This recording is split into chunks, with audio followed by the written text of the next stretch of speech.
One of my true pleasures of running this podcast is that I get to sit down with fucking legendary women. And this is a woman who crossed my path this year. And I went, I want to talk to this woman. So, Molly Lee has been making soap for more than a decade, first as a hobby and then a side hustle. And a few years ago, Optimistic Soap, coolest name on the planet, Molly, became a legit business. Along the way, Molly has always championed causes that speak to her heart, using her soap business to raise money and awareness for causes like abortion access, LGBTIQA+, and as an old and a big out there dyke, I love that you do that. You support us, causes, and more recently, defense of democracy. She's found purpose in using her platform to speak out and encourage effective activism in her followers. Molly Lee, welcome to the Present Day Wise Woman. You are such a present day wise woman. I Oh, love how thank you you, show Jen. up in life. I appreciate it. Yeah. So we're going to dive straight in. And I thought we'll dive straight into the deep end, if that's cool with you, because Yes, I let's followed go. you because of your soaps and what you were doing with your fundraising. And I really want to get to talking about that. But recently, you've been a big part in the No Kings rallies. And Mhm. I was curious, what was the moment that made you say kind of like enough is enough? You have to stand for this and all of the causes that you stand for. Mhm. Yeah, I mean, I think I said enough is enough in 2016, right after Trump was first elected. I mean, we knew who he was because he said who he was right from the very get-go. And that was not anything that many of the people that I knew could actually stomach. And indeed, he did do all the things or tried to do all the things that he said he was going to do. So, it was from that moment that my activism started. I have to admit, I'm relatively new to activism. The Women's March in January of 2017 was the first big march, rally, protest that I ever attended, and kept on kept on going. That was the first How of did it many. how did it feel being part of that? Because that was The huge. Women's March, it Yeah. was huge. And in Portland, we had 100,000 people on our streets. We're not that big a city, I know you're a but little city in compared yeah. to America. Yeah. Oh my God, it was packed. And again, a lot of people have never been to a protest or rally. And I remember approaching that first one with a little trepidation and fear. I remember my husband and I, we went together and we Sharpied our contact information Yep. of people that we would call if we got arrested Yep. onto our arms because, we didn't know any numbers. And also just being worried, like, what was it going to look like?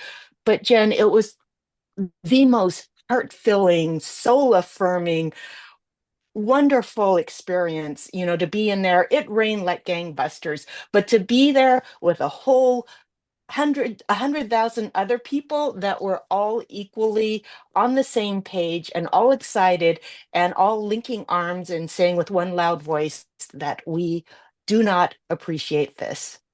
It felt good. I love it.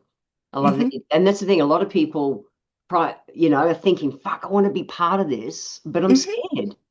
Yes, and I understand it, especially in Portland, because in 2020, we had the federal occupation of Portland, as I call it, where the feds came in and cracked down hard on the George Floyd protests. Portland was made to be the example, and they came in with shock and awe, and they nightly tear gassed, rubber bulleted, pepper sprayed peaceful protests, people who look like me. We were just regular human moms, and Yeah. that just came out because ICE started kidnapping people off our streets and just doing terrible, terrible things.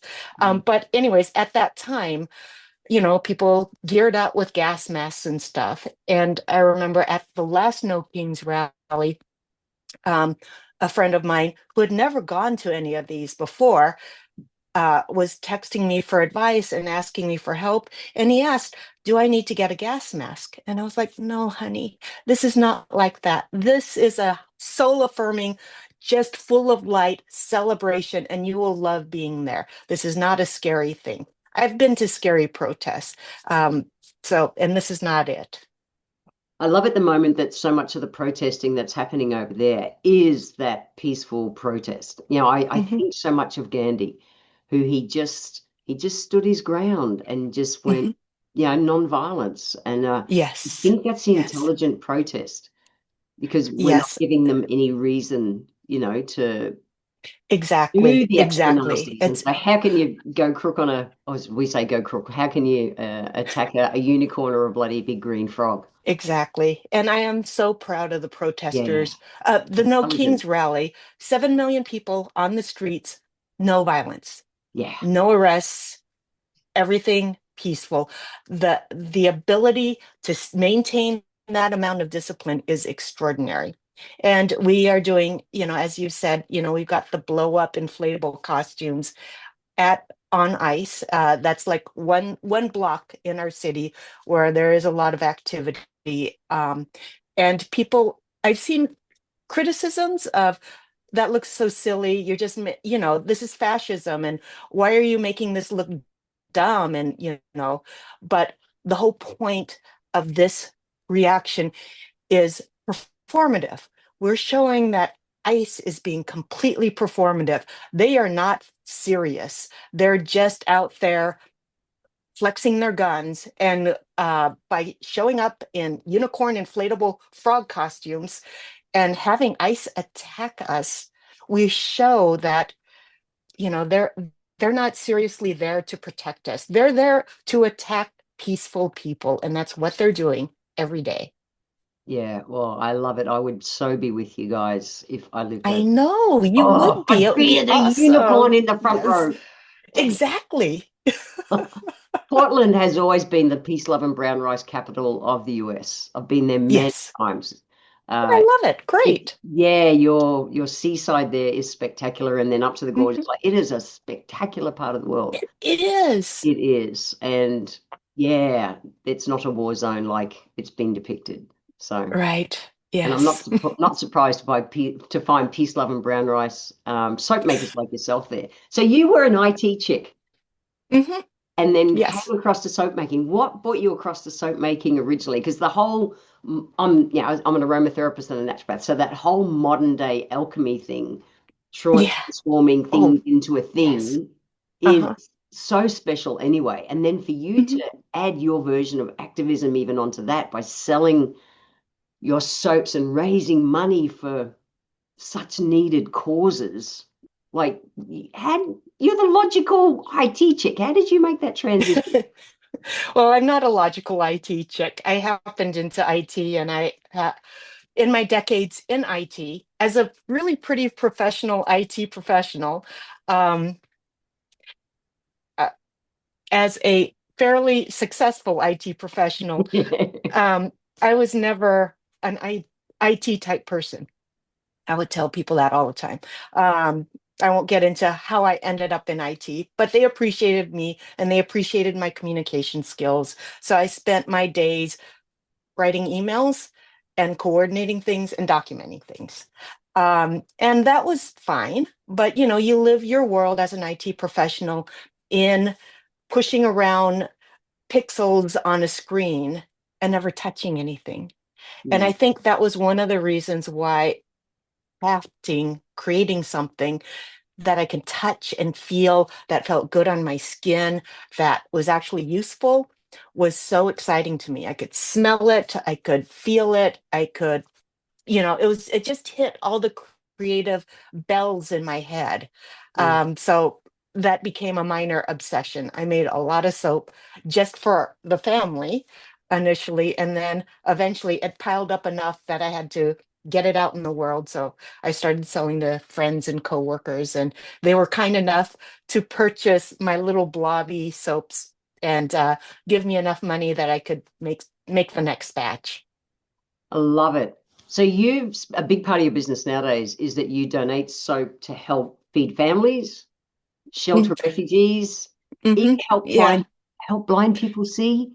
What's driving your need to help these kind of demographics? Yeah. I don't know the right word, but these groups Hmm. of people that just need extra help. What's driving you, Molly? Honestly, I began donating some of the proceeds of my soap simply because I didn't need more money. I could afford to be generous. I was in the very privileged position of having a day job that paid for the bills. And the hobby I used to buy more stuff to make the hobby, and it didn't have to do anything more than break even. So that was easy, right?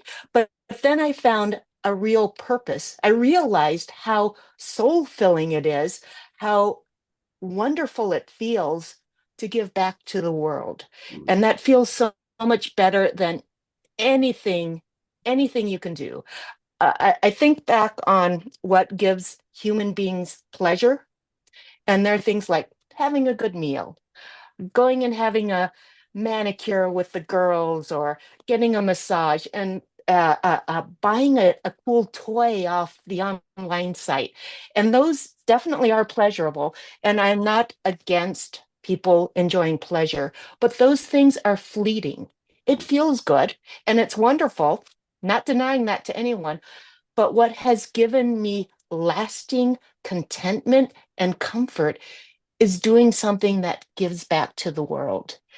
And I wish people understood how wonderful it feels to host a fundraiser. I'm not even giving away all the money, but I'm organizing the framework to create a fundraiser and raise money for a cause that I believe strongly in. And it just feels really good.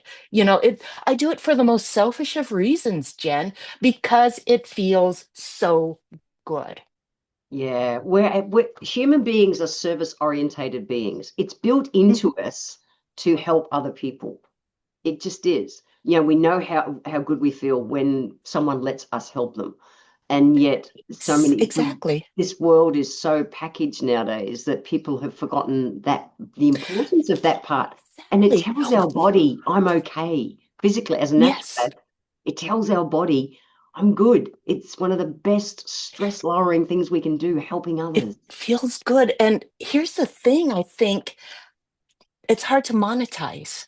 Yeah, It's easy to monetize people selling us products and spa days and all that. yeah. We can't, it's harder to monetize that. And I think that's why it's been lost a little in the shuffle. Yeah, agree. I remember when the book The Daymaker came out, I don't know what, 2 or 3 decades ago. And I took that on as a life thing that just every day I'd be someone's daymaker.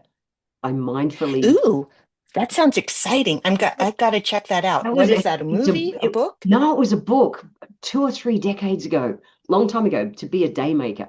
And it's literally just to mindfully, whether it's give compliments or give service, but it's for the same selfish reasons. Yes, it's to help others. However, the It rewards feels, on us are huge. yes, Yeah, yes. yeah, it's important. You've got some of your, for those of you playing along on YouTube, and if you're just listening to this on Spotify or Apple or your favorite podcast platform, it's also on YouTube. Go to YouTube because Molly, show us some of your favorite soaps. Come on, Well, it's sitting there on the okay, so I've shelf got up there. things in the background. Go for it. Yeah, let's have a look. Pardon We're me, on I'm going to video. grab We're going some to do this. things. Show us some of your faves. Okay. I'm Again, happy they're edit ready to out the talk. long pause. It's all right. All good. I never Um, told you I wanted to do this, but I'd love you to brag about some of your favorite soaps. okay. Um, well, I think that's probably gonna have to be enough. Okay. All right. Well, one more. All So, right. for those who are watching also and listening, Christmas is coming up. So, as this episode goes to air, it's early December, plenty of time to get yourself some soaps for Christmas. Gorgeous Oh gifts that shoot. do good. How do I do this? Okay. All right. So, Hold them up and smash brag. the patriarchy, love Smash the wins. patriarchy. Hang on, let's go slow. You've got smash the patriarchy. Yeah. The ones that have slightly progressive or cheeky messages, Calm Yeah. the Fuck Down is a fundraising soap. So Who does a calm the portion fuck of down? it Who does calm goes the to fuck the Trevor down? Project. Oops. Okay. Yeah. Yeah. So that one is special, but a portion of all of my soaps sales every month go to whatever Resist. has caught my fancy that day The resist or soap. that month. Yeah. Love it. Yeah, and I am Let trans hotly a kids become defender of transable. trans rights. Thank Yeah. you. And that I've got a whole series of Pride My pride suits. flag Oh, soaps. non-binary. You've got them all. Yeah. Bisexual. Ah, And I got, best gifts. for you, Jen, lesbian, Thank you. the We need a flag. lesbian soap. I can wash my body with lesbian bits. So, yeah. So, Fresh Out of Fox is Fresh a out of popular one. box. And I was so delighted with doing Fresh Out of Fox. They made these teeny tiny little Fox stickers so you can opt to get, if you're fresh out of Fox, then maybe you need some tiny little Fox stickers. I fucking love it. You are a legend, Molly. Oh my I have God. so much fun, Jen. It Yeah. is so delightful. I am doing exactly what I want to do, and I love it so much. Yeah. So you are a busy mother of twins as well. Hmm. Activist, professional. You're professional in what you're doing. You're running a serious business. How do you refill Hmm. your own cup? How do you look after you? Because you're giving so much. And I get I that it think, feels good to give. However, what do you yeah, mindfully do to look after you? The naturopath in me has to ask. yeah. I mean, honestly, it is in giving back that replenishes my cup. Mm, I have purpose, and purpose is something that we don't talk enough about giving, our kids, giving them a chore so they feel like they're contributing back to the household, yeah. um, taking them to volunteer opportunities at the local food bank so they can feel like they're giving back to their community. My kids were in Boy Scouts, so there was a great service component to that. Um, but giving back, like I said, it feels good, and that replenishes my cup. So yeah, I'm doing exactly what I want to do, so selfishly, and I'm delighted that my messages seem to be resonating with people. I'm pretty active on Instagram, and I think that's where you found me. Yep. So, I love to like just think about something that's on my mind, and then I write something up and then say it to the screen and post it. I love it. Well, you found me all the way down on the other side of the world. So it's really cool. Yeah. Mm. So, what do you think a wise woman looks like today? You know what? I am on my hobby horse, and my husband is probably tired of hearing me say this over and over again. But, I turned 60 this year, and people, especially women, have this feeling that growing older is your inevitable decline into decrepitude and irrelevance. And I like to talk about how when you're a child, you got excited by the milestone birthdays. You got excited when you got to 10 and it was double digits. 16 over here, you can learn to drive. 21, you can start drinking. So all these milestones. And then sometime after 30, each milestone was something to dread and fear. And so when I turned 60, I was like, you know what? I am excited to turn 60. This is a happy thing. This is a great thing. I am embracing all of that. You know, Gray hairs, bring them on. If I have a few wrinkles, I am totally fine with that. I guess I no longer have to worry about looking young. I'm no longer on the market, and that is a freeing and so ultimately empowering thing. So bring on the age. I think we need to like maintain our health, but I don't think it's inevitable. We need to take care of ourselves. Everybody needs to take care of themselves. Agree. Just after this goes to air, I would have presented, I'm doing a TED talk. And Oh, that's so cool. No way. When yeah, you do your TED Talk, I'm two going to weeks. say, It's done in 2 weeks. Jen and I are buddies, and look at her. Oh, I'm so Yeah. excited So for you. it's about who killed the crone. Okay. And so it's literally about, so by the time this comes out, people will be able to watch the recording. And but there's a line in it I've written, and it's about don't wish your life away. So many women don't even get to 60. My big sister Yes. died before 60. And we lose that wisdom. And it's same. I think I'm 64 and it just gets better. I agree It with everybody that does. just said it is It so fucking does. liberating. I thought 40 was cool. I was like, yeah, Hmm. this is cool. Hmm. And then 50 was like, yeah, this is cool. 60 is like, fucking bring on 70. I can't wait. It just keeps Yeah, getting better, like more and more and more liberating. I it care more is. but care less. Do you? Absolutely, 100%. I Yeah. love the way you phrase that. Um, I had someone ask me once, what would you say to your younger self? And, I thought about where I am and no longer having any fucks left to give, and feeling empowered and not having to be the people pleaser and having to make sure that everybody thought I was nice. I was obsessed with that. I think a lot of young women are. And I'm not sure if there are any words I could have said to the younger Molly that would have made her go, oh, yeah, you're right. I'm no longer going to do that. Some of the stuff is just hard won through age and maturity and life. But yeah, it is so liberating to no longer care about the opinions of people who don't matter. I care very deeply about those that I care about, but I you can probably imagine from my kind of content, I get my fair share of trolls and mean comments, and I don't care. I mean, they think that they're affecting me, but they could it could be further from the truth. Yeah. Exactly the same. I bless and release them. Block and delete, bless and release. It's like, it's okay. Yes, right. I mean, I feel like I'm doing them a favor by blocking them because Well, clearly same. they're triggered by my content. Yeah. That's making them upset, and They I don't don't have want to them see my upset. stuff. Yeah. Yeah, they don't need to see my stuff. Yeah. I feel exactly. I think you're a sister. I think we're pretty Yes. similar kind of chicks. Yeah.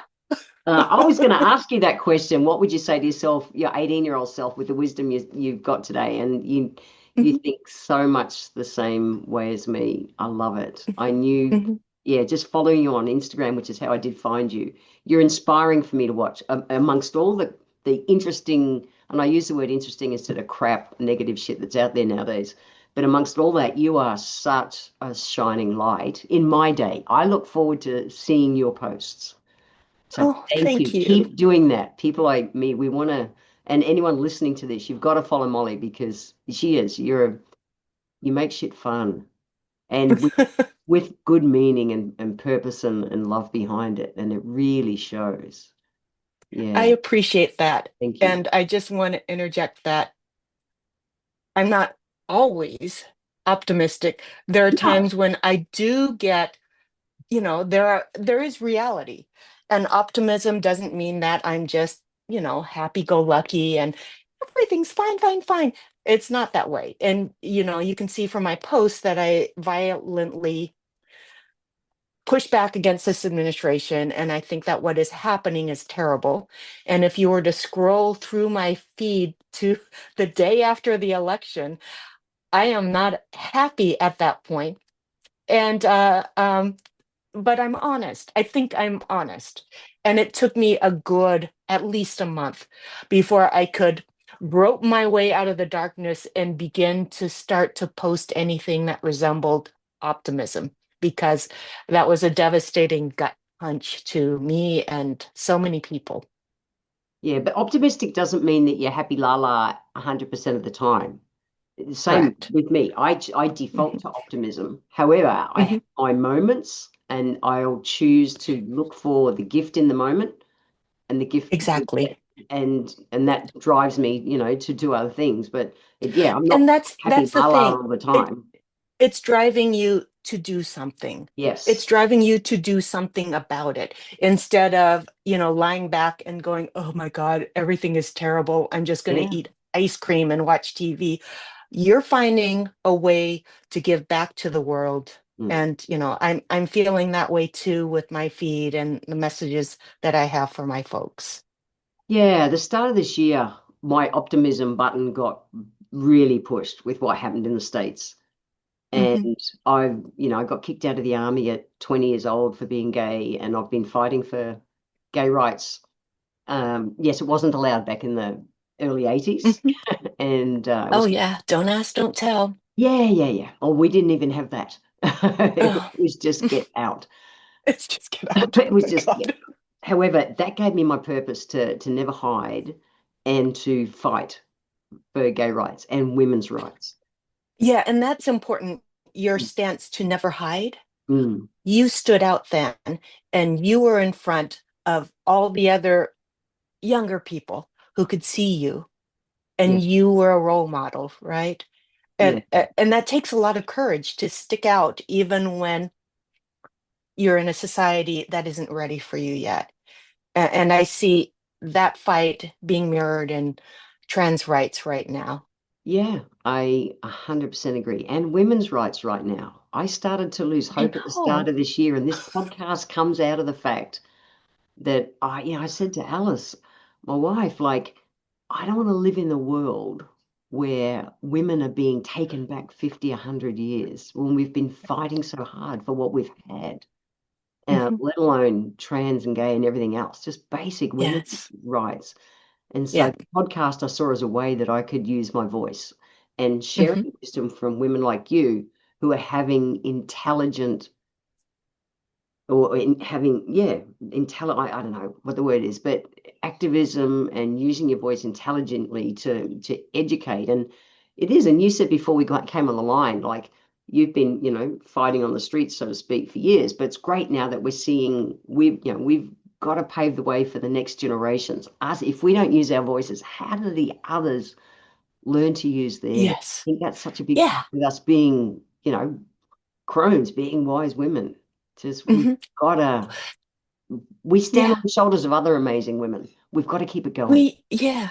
Well, and I love the title, Reclaiming the Crone, right? Mm. Something like Yeah. that. Um, the wise woman used to be revered. And she Where is in did we every other lose that? culture. I do so much work in Asia teaching up there, and Hmm. she's the matriarch is everything. She's Exactly. she's the Yes. steadiness in the village. Yep. It blows my brain. Yep. But it's not in the West, Well, yeah, it's because you which is can't why I'm sell passionate a about it. $1 billion worth of wrinkle cream Yep, if, you're valuing this voice. I agree. Anyway, Mhm. we could stay on our soapbox all day, couldn't we? Yes. Molly, what haven't we talked about that you really want to talk about today? What have I missed? Mm, About God, you spoke covered about so everything. much. I know Yeah. we have. Micro-philanthropy. Yeah, we think of philanthropists like the big oil barons and the people, the billionaires, giving their largesse and having a wing of the library named after them. And, but, if you look it up in the dictionary, the term philanthropy, there isn't a dollar amount tied to it. It's just people who give back to the world. So we can all be philanthropists. I put philanthropist in my Instagram bio because, a big part of optimistic soap is giving back to the world, whether monetarily or any other way I can. And I think people need to realize that they have this power. They should be empowered to improve the world, even if their impact is tiny, tiny, tiny. Even if their impact is giving some money to this homeless guy so that he can buy a lunch. Maybe this doesn't impact the wide world in a huge, meaningful way, but you can bet that that guy really, really wanted and appreciated that meal. And we never know where the ripples will go. Hmm. I Yes. 100% agree. Yeah, Yeah. Yeah. I love that. Yeah, I don't think there's any size to philanthropy. Yes. Yeah. Yeah. I just think people should feel empowered to do good things. And, I wish people understood how great it feels. I feel bad for evil people, honestly, Jen.